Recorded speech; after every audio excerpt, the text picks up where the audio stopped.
రాజధానికి సంబంధించి ఇప్పటి వరకు భూములు ఇచ్చిన రైతులకు జరిగిన అన్యాయం పైన కావచ్చు, వాళ్ళకి జరగాల్సిన న్యాయం కావచ్చు, భవిష్యత్తులో చేపట్టబోయే భూసేకరణ అంశం కావచ్చు, రాజధానికి సంబంధించి ఏ విధంగా ఇప్పుడు అధికారంలో ఉన్న తెలుగుదేశం పార్టీ ముఖ్యమంత్రి చంద్రబాబు నాయుడు గారు సామాజిక న్యాయం చేస్తారనే అంశం పైన కావచ్చు మాట్లాడచ్చు. రెండో అంశము, జగన్మోహన్ రెడ్డి గారు మాట్లాడిన అంశంలో కేవలం ఆ మావిగన్ అనే పేరు తీసుకొని దాని మీద అనేక రకాలుగా చర్చలు చేస్తున్నారు, డిబేట్లు చేస్తున్నారు, విమర్శిస్తున్నారు. కానీ ఆయన తీసుకొచ్చిన అంశాల గురించి ఎక్కడ తెలుగుదేశం పార్టీ ప్రభుత్వం కానీ లేదంటే ఆ పార్టీకి సంబంధించిన మీడియా వాళ్ళు కానీ ఎక్కడ మాట్లాడడం లేదు. ఇది నిజంగా దురదృష్టకరమైన అంశం. నిజంగా మాట్లాడాల్సిన అంశం ఏంటంటే, ఇప్పటికే ఇక్కడ సిఆర్డిఏ పరిధి అనేది ఒకటి నిర్ణయించారు. ఇది చంద్రబాబు నాయుడు గారి హయాంలో ఏర్పాటు చేసింది. ఇందులో కృష్ణా జిల్లా ఉంది, అదేవిధంగా ఏలూరు వరకు ఈ పరిధి విస్తరించిందని చెప్తున్నారు, గుంటూరు జిల్లా ఉంది. ఇదంతా కూడా సిఆర్డిఏ పరిధిలోకి వస్తుందని చెప్తున్నారు. జగన్మోహన్ రెడ్డి గారు ఇంకొక అడుగు ముందుకు వేసి మచిలీపట్నం కూడా ఇందులో తీసుకున్నట్టయితే పోర్టు కలిసి వస్తుంది, రాజధాని ప్రాంతము విశాలంగా ఉంటుందనే విషయం చెప్పారు. నిజంగా తెలుగుదేశం పార్టీ ఈ రాష్ట్రానికి మంచి జరగాలి, లేదంటే రాష్ట్ర ప్రజలకు మంచి జరగాలి, ఈ అమరావతి రాజధాని అందరికీ కావాలి, ఇది మంచి జరగాలి అనే ఆలోచన ఉంటే ఈ అంశాలపైన చర్చించాలి తప్ప ఒక పేరును పట్టుకొని దాన్ని డైవర్ట్ చేసే ప్రయత్నం చేస్తున్నారు. ఇది కరెక్ట్ కాదనేది నా ఉద్దేశం. రామచంద్రరావు గారు, అమ్మా అర్థం కాలేదు.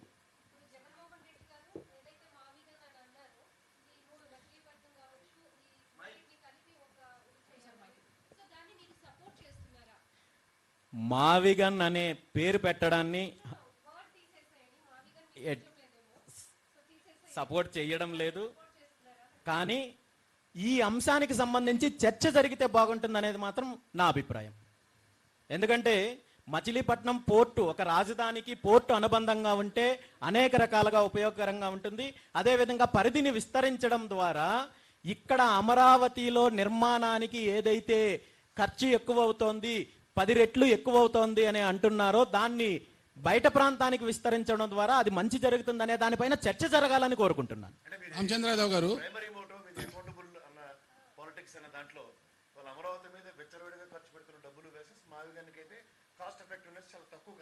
డెఫినెట్ గా ఈ అంశం పైన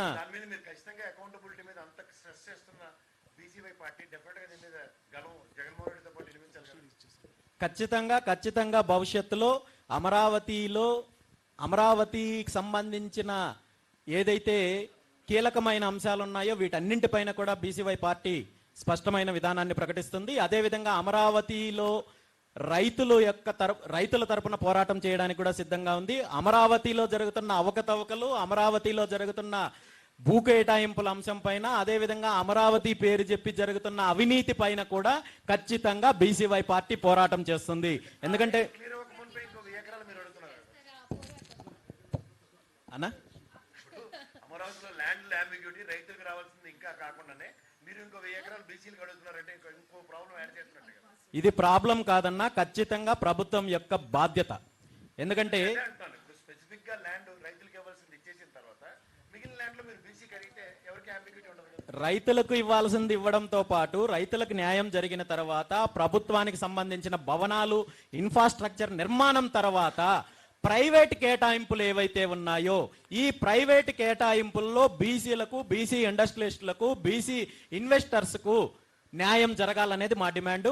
అందులో మామూలుగా అయితే 50% అడగాలనేది చాలా మంది చెప్తున్నారు. నేను అడుగుతున్నది కనీసం 1000 ఎకరాలు కేటాయించండి అంటున్నాం. 1,00,000 ఎకరాల్లో 1000 ఎకరాలు అనేది కేవలం 1% మాత్రమే అన్న.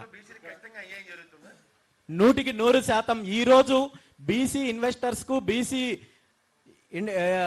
ఎవరైతే ఇండస్ట్రీస్ తీసుకురావాలనుకుంటున్నారో లేదంటే పెట్టుబడులు పెట్టాలనుకుంటున్నారో వాళ్ళకి ఈరోజు కేటాయింపులు జరగకపోతే గతంలో హైదరాబాద్ లో జరిగిన అన్యాయమే అమరావతిలో కూడా జరుగుతుంది. కాబట్టి ఈ అంశం పైన డిమాండ్ చేస్తున్నాము, పోరాటం చేస్తున్నాము.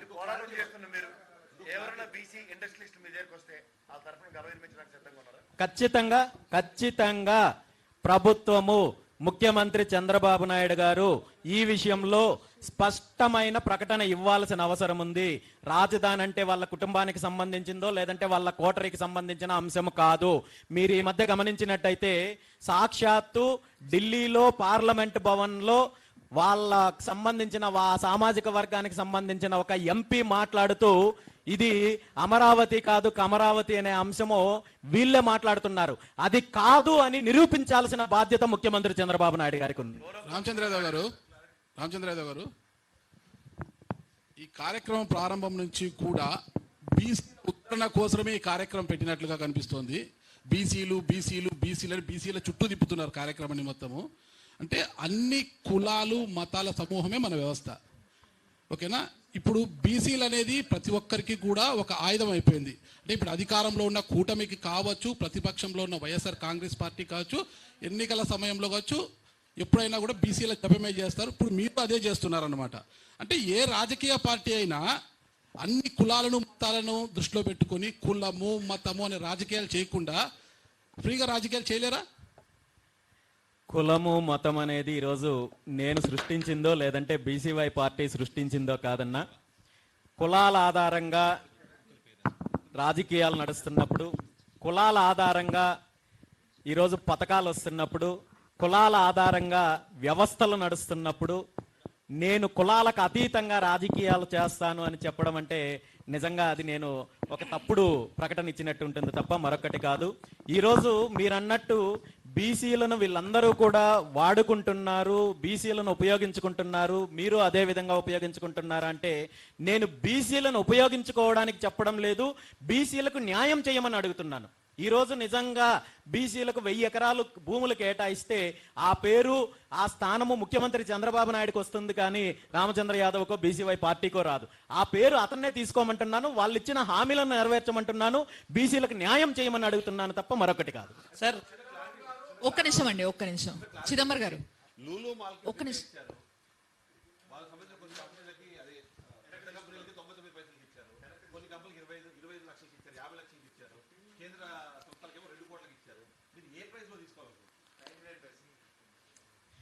ప్రభుత్వము అమరావతి ప్రాంతంలో ప్రైవేట్ సంస్థలకు ఎలాంటి ప్రాతిపదికన ఏ షరతులతో భూములు కేటాయిస్తుందో అదే షరతులతో అదే ధరకు తీసుకోవడానికి సిద్ధంగా ఉన్నాం. సార్ 2019లో సార్ ఒక్క నిమిషం సార్.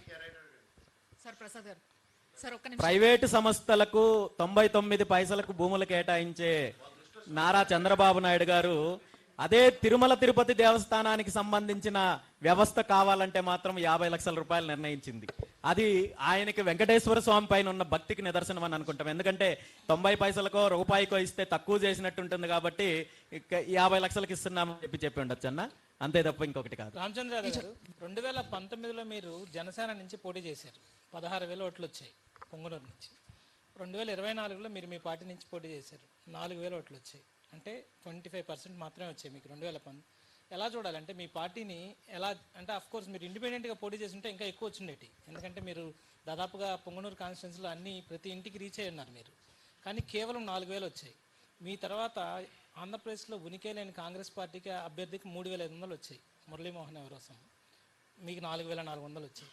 ఎలా చూడాలి దీంతో భవిష్యత్తు ఎలా ఉండబోతుంది అనుకోవాలి? భవిష్యత్తులో పోటీ చేయాలనుకున్నా లేకపోతే మీ పార్టీ నుంచి రాజకీయంగా ముందుకు వెళ్ళాలనుకున్న వాళ్ళకి ఎలాంటి మెసేజ్ ఇస్తుందని అనుకోవాలి? షూర్ అన్న. ఒకటి, మీరన్నట్టు 2019 ఎన్నికల్లో నేను జనసేన పార్టీ తరపున పోటీ చేసినప్పుడు ఆనాడు పూర్తి స్థాయిలో ప్రచారం చేసుకున్నాను. ఇంటింటికి 6 మండలాల్లో ఇంటింటికి వెళ్ళడం జరిగింది, ఓట్లు అభ్యర్థించడం జరిగింది. 2024కు వచ్చేసరికి 2024 ఎన్నికలకు ముందు నా మీద అనేక రకాలుగా కుట్రలు జరిగాయి. పార్టీని పూర్తి స్థాయిలో ఎన్నికలకు సన్నద్ధం చేయలేని పరిస్థితి సృష్టించినప్పటికీ కూడా పుంగనూరు నియోజకవర్గంలో పోటీ చేయడానికి అన్ని రకాలుగా నేను సిద్ధపడే నామినేషన్ వేయడం జరిగింది ఏప్రిల్ 25వ తేదీన. ఏప్రిల్ 25వ తేదీన నామినేషన్ వేసిన తర్వాత 3 రోజుల పాటు ప్రచారం నిర్వహించిన తర్వాత ప్రజల్లో వస్తున్న ఆదరణ, ప్రజల్లో వస్తున్న మార్పు చూసి 2 పార్టీలు కుమ్మక్కయ్యి 4వ రోజున నా వాహనాలపైన దాడి చేసి కాల్ చేసి సాక్షాత్తు పోలీస్ స్టేషన్ ముందే నిప్పు పెట్టి భయభ్రాంతులకు గురి చేసి మహిళలని కూడా చూడకుండా తరిమి బౌన్సర్స్ని పెట్టి కొట్టిస్తే ఆనాడు పోలీస్ వ్యవస్థ ఎవరైతే ఈ దాడికి పాల్పడ్డారో వాళ్ళపైన చర్యలు తీసుకోకుండా కేసులు పెట్టకుండా నా మీద నాతో పాటు సుమారు నాకు సంబంధించిన నాయకులు అనుచరుల పైన 60 మందికి పైగా 307 కేసులు, హత్యాయత్నం కేసులు, మరో రకంగా క్రిమినల్ కేసులు, నాన్ బెయిలబుల్ కేసులు పెట్టి దొరికిన వాళ్ళని దొరికినట్టు అరెస్ట్ చేసి రిమాండ్కి పంపించి ఇవన్నీ సంఘటనలు అయిన తర్వాత దీని మీద న్యాయపరమైన పోరాటం చేస్తే ఆనాడు కేవలం నా పైన జరిగిన దాడి వల్లనే ఆనాడు రాయలసీమ రేంజ్ ఐజీగా ఉన్న అమ్మిరెడ్డి గారిని ఎన్నికల సంఘం చర్యలు తీసుకొని సస్పెండ్ చేయడం జరిగింది. నేను న్యాయ పోరాటం చేసి కోర్టు నుండి బెయిల్స్ తీసుకొని అన్ని వచ్చేసరికి ఎలక్షన్ పూర్తి అయిపోయింది. అంటే 2024లో నేను చేసిన ఎన్నికలు కేవలం నామినేషన్ మాత్రమే వేశాను తప్ప ఎన్నికలు చేయలేకపోయాను.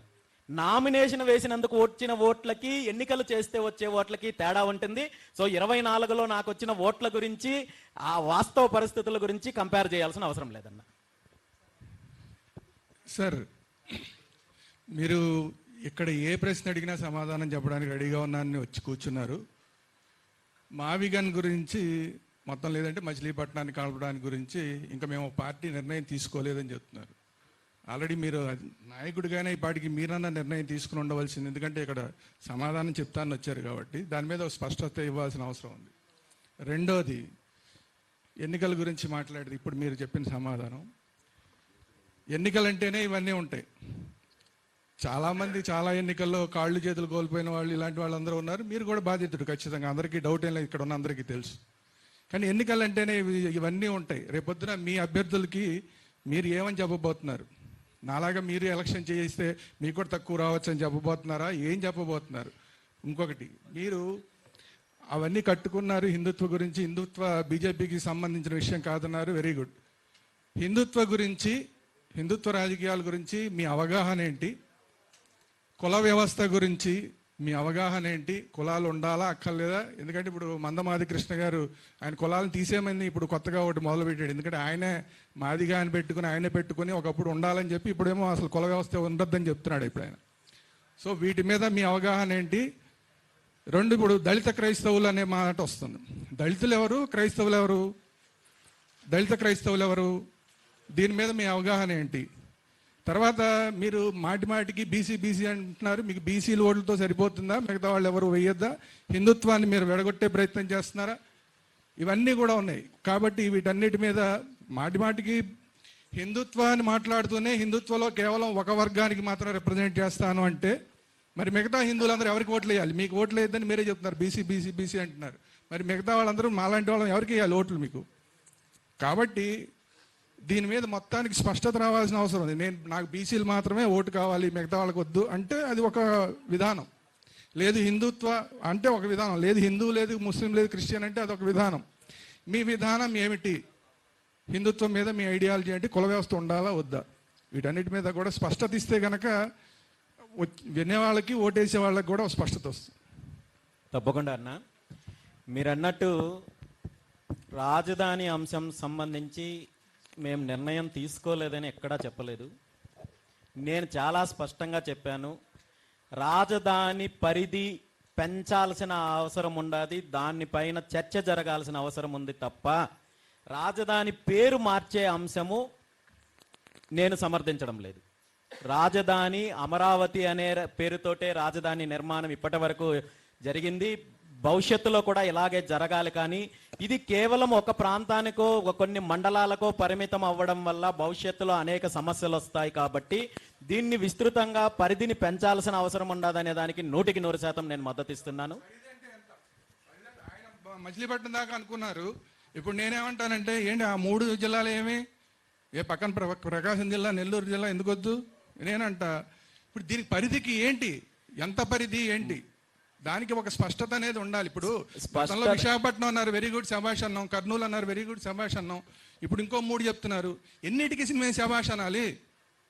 ఎవరో ఒకరు స్పష్టత ఇవ్వాలి కదా. జగన్మోహన్ రెడ్డి గారు అన్న ఇవ్వాలి, చంద్రబాబు నాయుడు గారు అన్న ఇవ్వాలి. రేపు పొద్దున మీరు వస్తానంటున్నారు కాబట్టి మీరన్న స్పష్టత ఇవ్వండి. వాళ్ళ తర్వాత చూద్దాం. నేను అదే మీరన్న ఒక స్పష్టత చెప్తున్నానన్నా. ఇవ్వండి. ఇది రాజధాని అంటే 30 గ్రామాల లేదంటే మచిలీపట్నం ఇంతవరకు ఉండాలా? దాని బార్డర్ మీరేమనుకుంటున్నారు? మీ బార్డర్ నేను చెప్పడం ఏంటంటే ఈరోజు రాజధాని పరిధిని నిర్ణయించే అధికారం కానీ లేదంటే నేను నిర్ణయించిన దాన్ని అమలు చేసే పరిస్థితి కానీ నాకు లేదు. నేను చెప్పడం ఏంటంటే ఇప్పుడు గత వారం రోజుల నుండి రాజధాని గెజిట్ అంశం ముందుకొచ్చినప్పటి నుండి ఈ రోజు వరకు మీడియా సంస్థల్లో కావచ్చు, రాజకీయ నాయకులు కావచ్చు, ఈ పేరు ఏదైతే ఉందో మావిగన్ అనే పేరు మీద జరుగుతున్న చర్చ కాకుండా పరిధి పైన జరిగితే అది రాష్ట్రానికి రాజధానికి మంచి జరుగుతుందని నా అభిప్రాయం. ఇక్కడ పేరు మీద చర్చ జరుగుతోంది, పేరు మీద విమర్శ ప్రతి విమర్శలు చేసుకుంటున్నారు. కానీ పరిధికి సంబంధించి ఇది ప్రభుత్వం బాధ్యత తీసుకోవాలి. ప్రభుత్వం అఖిలపక్ష సమావేశం ఏర్పాటు చేయడమో లేదంటే దీనికి సంబంధించిన మేధావులతో సమావేశం ఏర్పాటు చేయడమో, రాజధాని అంశానికి సంబంధించి ఎలాంటి నిర్ణయం తీసుకోవాలి లేదంటే దీన్ని పరిధిని ఏ విధంగా తీసుకెళ్లాలనే అంశం పైన ప్రభుత్వం దీని మీద చర్చలు చేయాల్సిన బాధ్యత ప్రభుత్వానికి ఉంది. అంతేగాని మేము అనుకున్నదే శాసనము, మేము చెప్పిందే శాసనం అన్నట్టు ప్రవర్తిస్తే మనం గతంలో చూసాము. నయా రాయ్పూర్ ఏ విధంగా ఛత్తీస్గఢ్లో 50,000 ఎకరాలు సేకరించి రాజధాని కడతామని చెప్పి అక్కడ ఎలాంటి పరిస్థితులు ఉన్నాయో మనం చూస్తున్నాం. ఆ పరిస్థితి అమరావతికి రాకూడదనేదే నా అభిప్రాయం తప్ప అమరావతికి వ్యతిరేకమని కాదు, మరొకటి కాదు.